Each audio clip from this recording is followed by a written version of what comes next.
Spoilers ahead. Watch out, and take care. The movie begins with a FedEx parcel being delivered to a man. The box has an angel wings sticker on it, and the receiver claims that it is from his wife, despite the fact that he is already with another lady.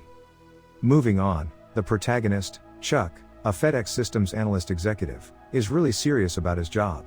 He traverses the world, and is currently in Russia to improve the productivity of the hub. To do this, he mailed a cargo from Memphis, Tennessee, to Nikola, Russia, where it was delivered to someone's home. A kid from that residence goes into the FedEx hub, and passes over the delivery to Chuck, who then opens the package, which contains a clock. It started at 0, and arrived at its destination after 87 hours 22 minutes. And by Chuck's standards, 87 hours for a parcel to arrive at its destination is not acceptable. Chuck Noland is a man of rigid timelines and deadlines. It means a lot to him that the products are delivered on time to their owners. Despite the turbulence in his personal life, he has managed to maintain a long-term relationship with his girlfriend, Kelly.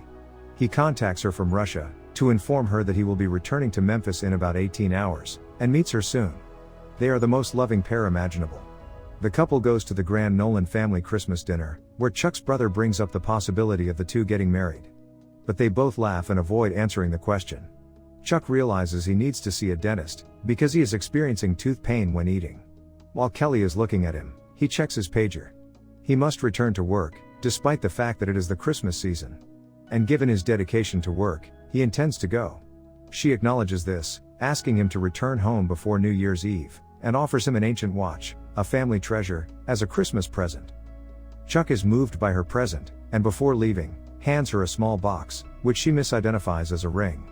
He tells her that when he returns, they will open it together. He then flies with 4 other flight crew members. They encounter a storm a few hours into the flight, and Chuck overhears the pilots discussing losing all radio coverage, and something in the plane bursts, causing severe turbulence. The plane begins to lose control, and one of the pilots strikes Chuck in the head, attempting to get him to his seat.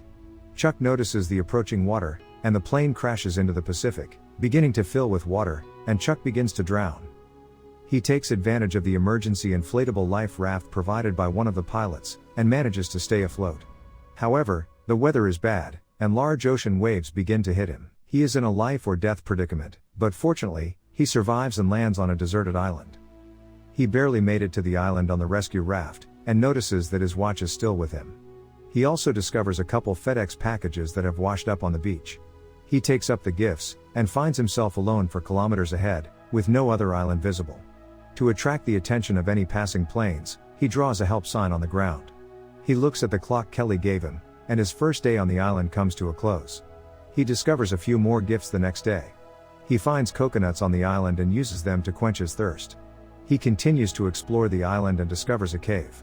He scales the island to gain a better view of everything, and notices something in the water, and dives down to investigate. But to his surprise, it's the body of the pilot who attempted to save him. He excavates a burial site for the body, and gives the person who attempted to save him a place to rest. And soon, his second day would come to a close, with him having no plans to leave the island. He keeps staring at the picture of Kelly on the watch she gave him. He sees a ship far away from the island on the third night. He screams for assistance, but he is too far away for his voice to reach the ship. He shines the small torchlight, but it is useless. He packs his belongings and rides the broken raft, in the hopes of reaching the ship. The tides, however, are far too strong, and he is thrown into the water. His leg is severed on a coral reef, and he yells in agony. Returning to the island, defeated, and it begins to rain severely. He enters the cave he discovered a few days earlier, to protect from the rain. He discovers a little stream inside, and begins to drink from it. He falls asleep, exhausted by the day, and the little torch also loses its strength. He opens the packages the next day, hoping to find something beneficial. He discovers a volleyball in one of the bags. He also discovers skating boots and a dress. He can now readily cut coconuts with the help of the boot. And he catches small fish with the dress. He opens all of the parcels except one, which has an angel wing sticker on it. He keeps the parcel unopened, as a source of incentive to keep living and deliver the gift to its rightful owner. He eventually constructs a modest tent, and attempts to light a fire. He tries for hours on end with no luck, and eventually, due to a wound in his hands, screams at the top of his lungs, and tosses anything in his path. He discovers his blood-stained handprint on the volleyball a few minutes later. He creates a face on the volleyball, and places it in front of him, To give the impression that he isn't alone, he starts talking to the ball, and eventually manages to spark a fire. He becomes overjoyed, and begins to dance around the fire. He has finally found something to be happy about. He prepares and eats a crab over the fire, while talking to the ball. Wilson is the name he gives to the ball. The next day, he experiences an acute toothache. He extracts his teeth with the skate boot and a rock, but loses consciousness in the process. He's been stranded on this island for 4 years, and is no longer the same person he was 4 years ago. As his hair and beard have grown, Wilson has changed dramatically, and it has been a significant aspect of his life during his time on this island, which has kept him going in certain ways. He hears a commotion one day, while sleeping in his cave, and when he walks out to investigate, he finds a shattered piece of a plastic door, and brings it with him. He considers what to do with it. Finally, he realizes what he can do with it. He makes a monthly chart to help him determine the time. They're currently in February, and he tells Wilson that they'll be leaving in April, when the seas will be calmer. Chuck intends to leave the island in 2 months. He begins to construct a wooden raft in order to escape. He constructs ropes from tree skins, and uses them to connect the timber. When he runs out of ropes, he uses cassette tapes to tie the woods together. But he still requires more rope. He climbs the island to grab more rope for the raft. We can see that he has practically given up on life, and has contemplated ending throughout these 4 years. He didn't, and now he utilizes the rope and puts the plastic sheet in his raft, in a way that helps it sail. The moment has finally arrived. Before boarding his ship with Wilson, he leaves a message on a rock. He begins rowing the raft to save it from the raging seas. He battles the waves and successfully keeps the raft afloat. He believes he has solved all of the problems. He is content, and he spends more time on the raft, hoping it will carry him back to his home. But he has no idea that more problems are on the way. He hasn't had a drink of water, and he hasn't eaten anything. So he starts drinking the rainwater collected in his raft, and catching fish to eat. Then it begins to rain fiercely one night, and he clings to the raft for dear life. When the storm passes, the raft is in bad shape, and he is unable to locate Wilson. He begs for the ball, his only companion for the past 4 years. He begins to fear, and suddenly he notices Wilson floating away from the raft, and dives into the water in order to save him. He reaches out with one hand to grasp Wilson and the other to keep hold of the raft. The raft rope keeps slipping out. Through it all, Wilson has grown further apart from him. He tries, but he can't seem to reach Wilson, and eventually gives up hope of ever seeing him again, and sobs in agony at the loss of his soul buddy on the island. Wilson is gone, and the raft is shattered. He appears to be without hope. He becomes ill, and is unable to move.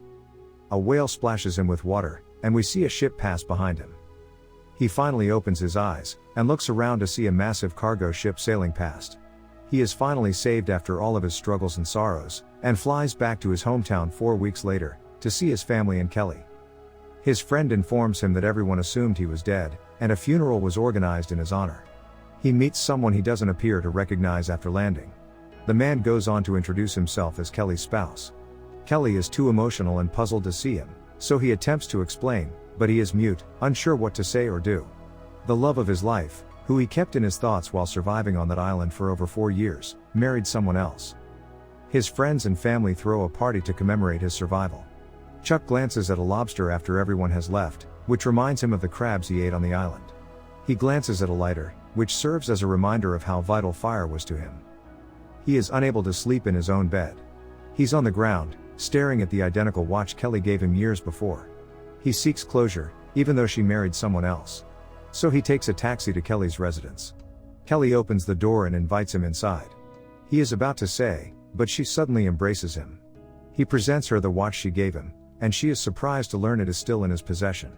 He wants her to keep an eye on it, because it's a family relic. She shows him his car, which she kept after he went missing. Chuck climbs inside the car. They exchange a kiss, but Kelly pulls herself back. She realizes she still has more to say, as Chuck begins to drive away. She yells out to him, and runs towards him. Chuck gets out of his car, and they kiss. She claims she had to let him go, after 4 years of searching for him. But she has always loved him, and will always love him. Chuck admits that he too loves her. But he realizes it's too late for them to reconcile. She is likewise unable to leave her family behind. As a result, they decide it is best for them to separate. He drives away and intends to deliver all of the packages he received on the island. He comes to a halt at a house and is unable to locate anyone. So he leaves the parcel with the statement, "This package saved my life." He pulls over to look at the map as he drives back, considering his next move. Then a woman pulls over and asks if she can assist him. Chuck wonders where the road ahead of him will take him. The woman responds to his question and returns to her car. As she drives away, he recognizes the same angel wings on the back of her truck that were on the package he didn't open on the island, the package that saved his life by motivating him to keep going. The end. Thank you for watching. Subscribe if you'd like to see more videos like this. Turn on the notifications, and leave a like to help the channel out.